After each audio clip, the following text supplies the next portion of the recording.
Paz do Senhor Jesus, meus irmãos. Nós vamos dar continuidade aqui a um texto que nós já estamos examinando em Apocalipse. Apocalipse 2, a partir do versículo 18, que começa dizendo assim, ó. Ao anjo da igreja de Tiatira escreve: Isto diz o Filho de Deus, que tem olhos como chama de fogo e os pés semelhante ao latão reluzente. Isso aqui é uma pequena introdução que ele está fazendo, né? A carta está sendo direcionada ao anjo da igreja, que não tem nada de sobrenatural, lembrando, como eu já disse em outros vídeos. Esse anjo aqui é o mensageiro, é alguém que conduz, é o líder dessa comunidade, entendeu? Essa comunidade messiânica.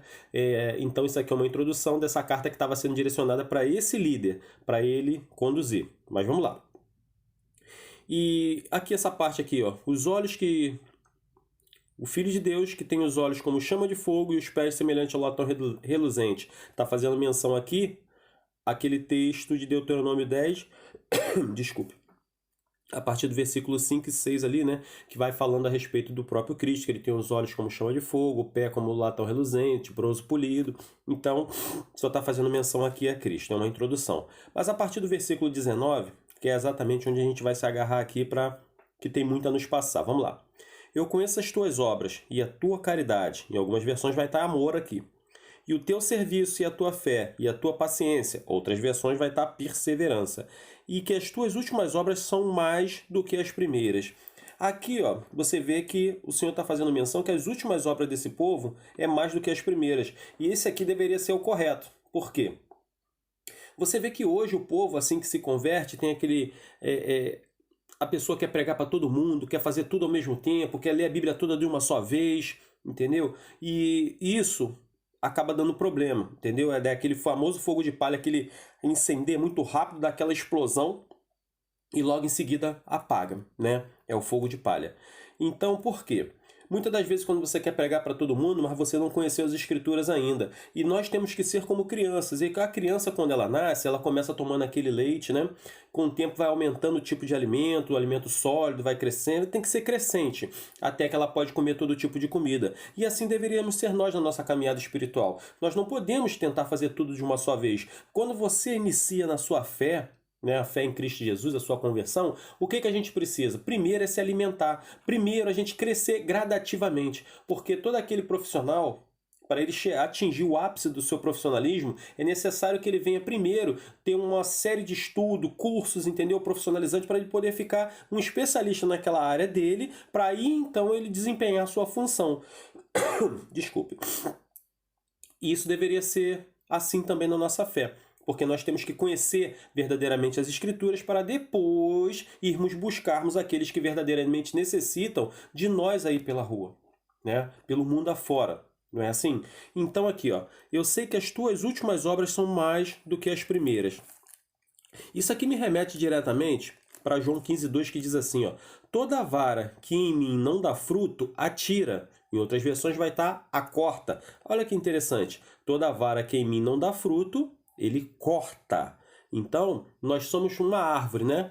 E essa árvore que nós somos não é para dar sombra. Nós somos para dar frutos. A árvore que dá sombra, ela é cortada. Como ele está dizendo aqui, ó. Toda vara que em mim não dá fruto, atira. Ou seja, corta. E limpa toda aquela que dá fruto, para que dê mais fruto. Então, consequentemente, você vai ser sempre provado, a sua fé vai ser provada, para que o fim disso, você venha crescer espiritualmente, para que você tenha suas experiências com o próprio Deus, para que você possa testemunhar essas experiências e também você conhecer as Escrituras para que você possa buscar essas outras pessoas. Você está vendo como é que tem que ser uma coisa gradativa? Então, hoje, eu vejo pessoas que querem se aprofundar no escatologia, volta de Cristo, coisas assim que são muito mais profundas, mas não começaram as coisas mais simples, né? Se você não conseguiu ainda nadar em águas rasas, por que você quer ir para as águas profundas? Então nós temos que começar pelo início. O que é uma caminhada? A fé, a caminhada da fé, que você tem que começar a entender o que é fé. As coisas, o princípio básico do evangelho, você tem que conhecer. Mas aí o povo já quer entender de escatologia. Entendeu? Então, acaba você se tropeçando nos teus próprios conhecimentos e ensinamentos, porque você tem que conhecer gradativamente. Assim, se você é um novo convertido, você passa a ser uma criança. Se você nasceu de novo, você é uma criança. Então você precisa do leite racional. O que é o leite racional? A parte mais prática do evangelho para que você vai crescendo gradativamente. E esse é um erro que muita gente comete, né? Porque já quer estudar as coisas mais profundas se você não conhece o básico. Então vamos lá. Versículo 20. Mas tenho contra ti que toleras que Jezabel, mulher que se diz profetiza, ensine e engane os meus servos para que se prostituam e comam dos sacrifícios de idolatria. Esse ponto aqui ele é bem interessante, né? Hoje eu vejo muito dos crentes, quando vê uma mulher assim, quando ela é muito promíscua, esse povo tem a mania de falar, chamar de Jezabel, né? Como muitos falam, às vezes até de forma meio que errada.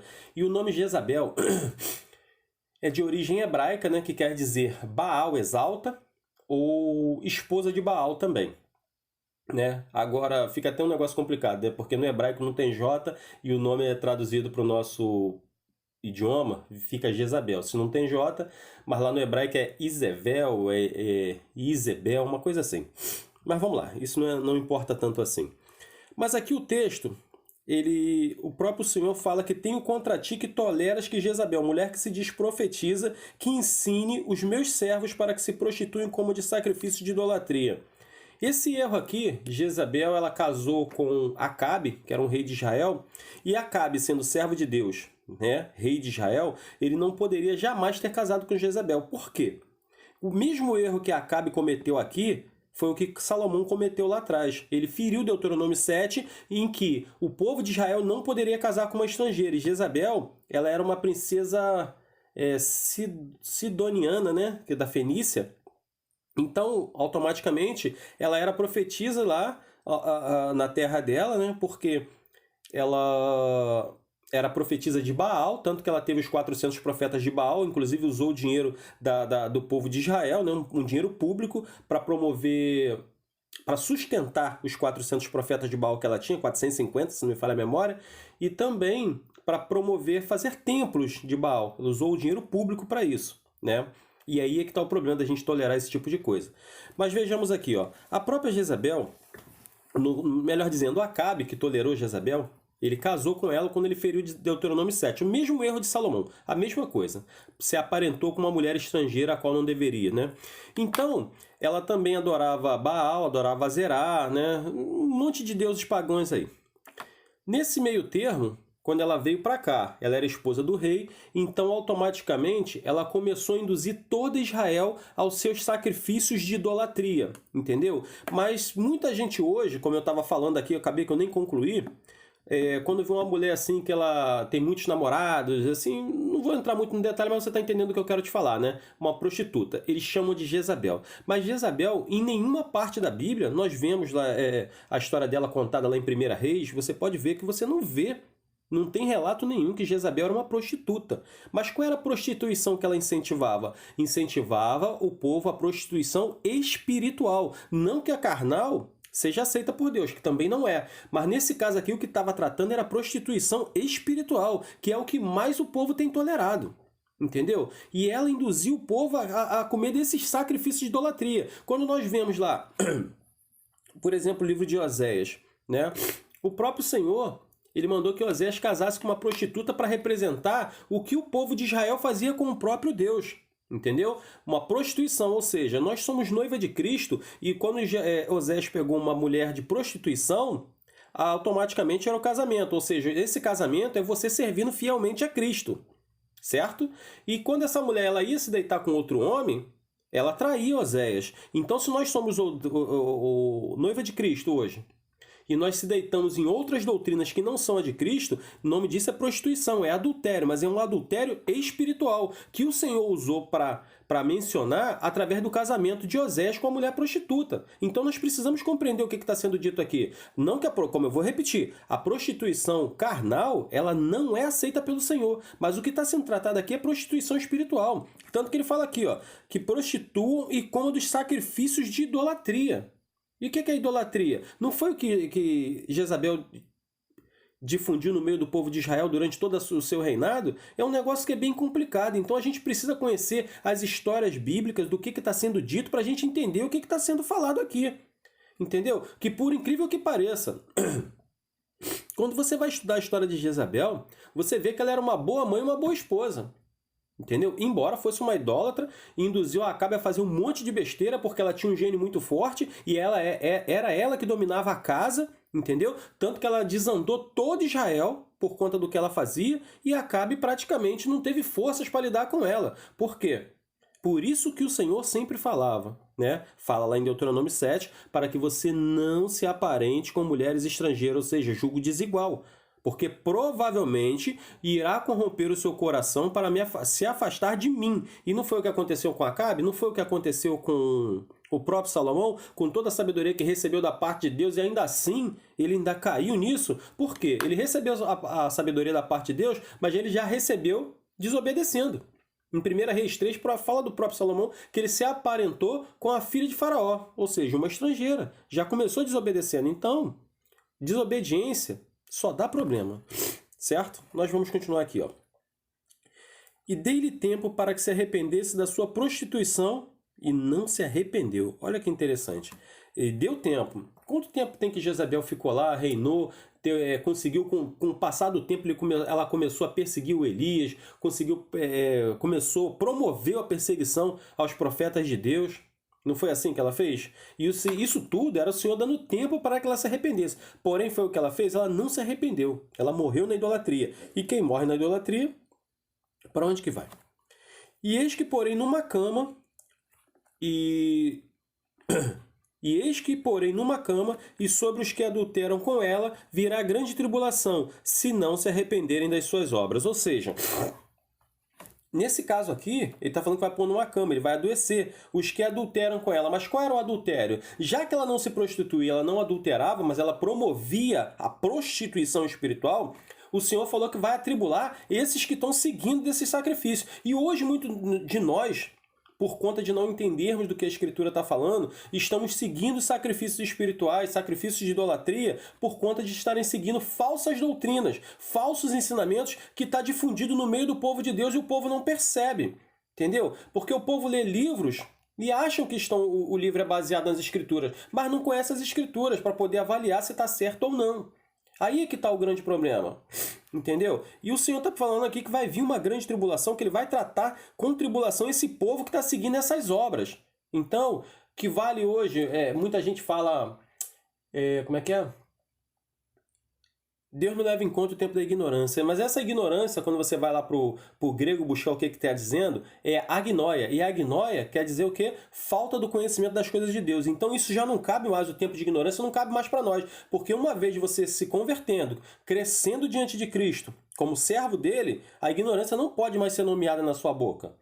Esse texto já não serve mais para você. Deus não leva em conta o tempo da ignorância, é antes de você se converter. Uma vez convertido, a tua obrigação é conhecer as Escrituras e colocar ela em prática. Não tem para onde correr, entendeu? E esse adultério aqui também, ó, olha que interessante. Esse adultério, as pessoas acham que adultério é justamente quando alguém trai o outro, deita com outra mulher que deita com outro homem. Não, peraí. Se é hoje uma gasolina, quando ela é adulterada, é porque ela está fugindo do sentido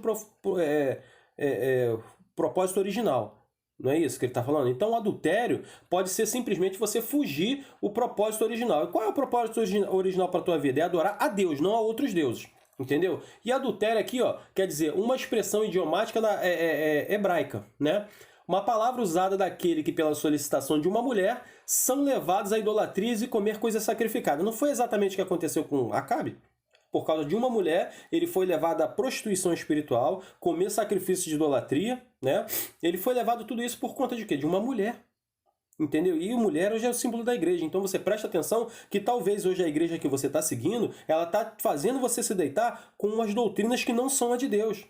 Porque hoje o que a gente mais vê são igrejas que têm os seus próprios estatutos. O estatuto da igreja não deveria ser outro além da própria palavra dele. Entendeu? Mas existem estatutos paralelos à palavra de Deus. Coisas que a palavra de Deus não diz, está no estatuto da igreja e eles fazem. E seguem isso ritualmente com medo de se levantar contra o seu pastor. Lembrando que pastor, entendeu? Não é um cargo, pastor é um título. Pastor é aquele que ele lidera. Lidera o quê? Lidera para Cristo, te conduz para Cristo. Se o teu pastor não está fazendo isso, ele não deveria nem estar com esse título. Mas vamos lá. 23. E ferirei de morte a seus filhos. Olha só, tem gente que diz Que maldição hereditária não existe. Claro que, necessariamente, o meu pai ele não foi um servo de Deus, mas eu alcancei a misericórdia de Cristo, né? Alguém pregou para mim e eu cheguei onde eu estou hoje. Mas meu pai não foi um sortudo, assim como eu. Mas, naturalmente, você, quando não ensina as doutrinas de Cristo ao seu filho, provavelmente ele vai cometer o mesmo erro que você. A não ser, claro, que salvo, que ele pode ter ouvido alguém pregar e se converter, mas naturalmente a gente segue os mesmos erros de nosso pai. E durante longo tempo eu fiz a mesma coisa. Entendeu? Eu vim seguindo erros de meu pai por conta do que ele não me ensinou, entendeu? Que é o caminho de Cristo, mas ele me ensinou outros caminhos porque meu pai adorava outros deuses, então é uma coisa que fica bem complicada. Entendeu? Se você não se converter, provavelmente você vai seguir o erro do seu pai. É o que ele está falando aqui, ó. E ferirei de morte a seus filhos. Por quê? Os seus filhos vão provavelmente estar na mesma idolatria que você está. Então, por exemplo, embora você faça algo de errado, se o seu filho lhe tem como um herói e ele vê o seu erro, ele vai achar que é certo. Porque meu pai faz, então eu vou fazer também. Entendeu? Segue a tradição. Entendeu? Então, a gente tem que ter muito cuidado com isso, tá? Porque os nossos filhos eles vão ser um exemplo de vida, vão seguir o exemplo de vida que nós damos. Por exemplo, seu filho não vê você lendo Bíblia, provavelmente ele também não vai ler. Se seu filho não vê você tendo uma vida de oração, provavelmente ele também não vai ter uma vida de oração. Se o seu filho cresce vendo você dando volta, fazendo coisas que desvio de condutas e caráter, provavelmente ele vai fazer isso também. Então, a gente tem que ter cuidado, porque nós somos um espelho que vai refletir futuramente a imagem do nosso filho. Vamos lá. E ferirei de morte a seus filhos, e todas as igrejas saberão que eu sou aquele que sonda mentes e corações, e darei a cada um de vós segundo as vossas obras. Olha que interessante. Segundo as vossas obras. Em Mateus 16, 27 diz assim: porque o Filho do Homem virá na glória de seu Pai e de seus anjos, e então dará a cada um segundo as suas obras. Olha a lei das semeaduras aí.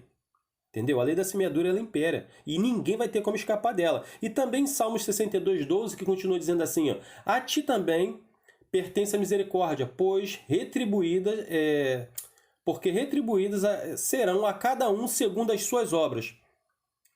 Tá me entendendo? A lei da semeadura, como é que funciona? Então, aqui se faz, aqui se paga. Então, se você não gosta do que você está colhendo, mude o que você está plantando, porque a nossa vida é como se fosse um eco. Se você não gosta do que está ouvindo, mude o que você está falando, porque vai soar como eco. Ninguém que planta amor vai colher outra coisa diferente, porque necessariamente o que você plantou, isso você vai ter que colher. Então, o plantio, ele é uma escolha, mas a colheita já não é escolha. É uma obrigação. Tu vai ter que colher, não vai ter para onde correr. Porque ninguém que planta feijão colhe arroz. Ninguém que colhe arroz, né? Vamos supor que você plante uma fruta doce e vai colher uma fruta azeda. Não tem como. Então nós temos que prestar atenção nessa lei da semeadura, porque ela impera e ela rege e não tem como fugir dessa lei. Então, se a gente quer colher coisas boas, plante coisas boas. Façam aos outros o que você gostaria que fizessem com você. Gosta de ser bem tratado? Trate bem. Gosta de amar? Ame. Gosta de ajudar? Ajude.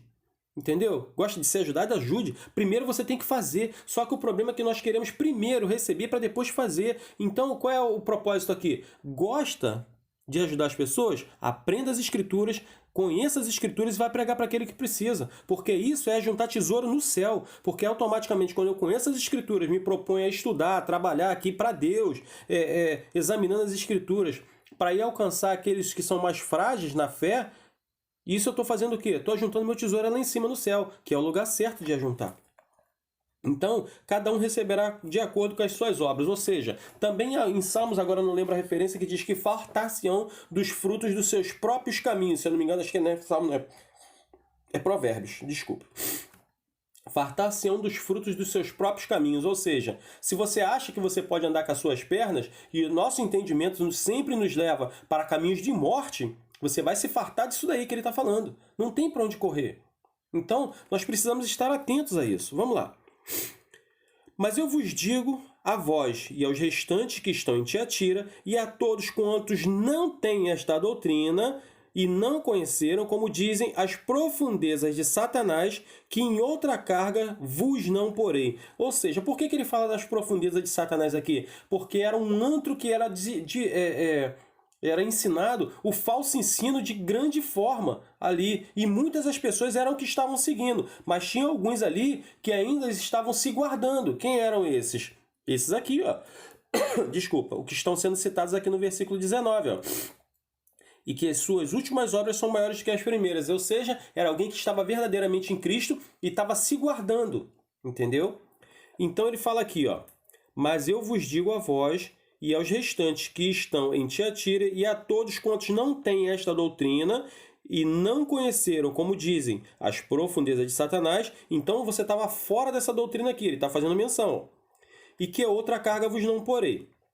Mas o que tendes, retende-o até que eu venha. O que é reter? É guardar os ensinamentos dele, pratica o que ele mandou, faça o que a Bíblia te ensina. É disso que ele está falando aqui, ó.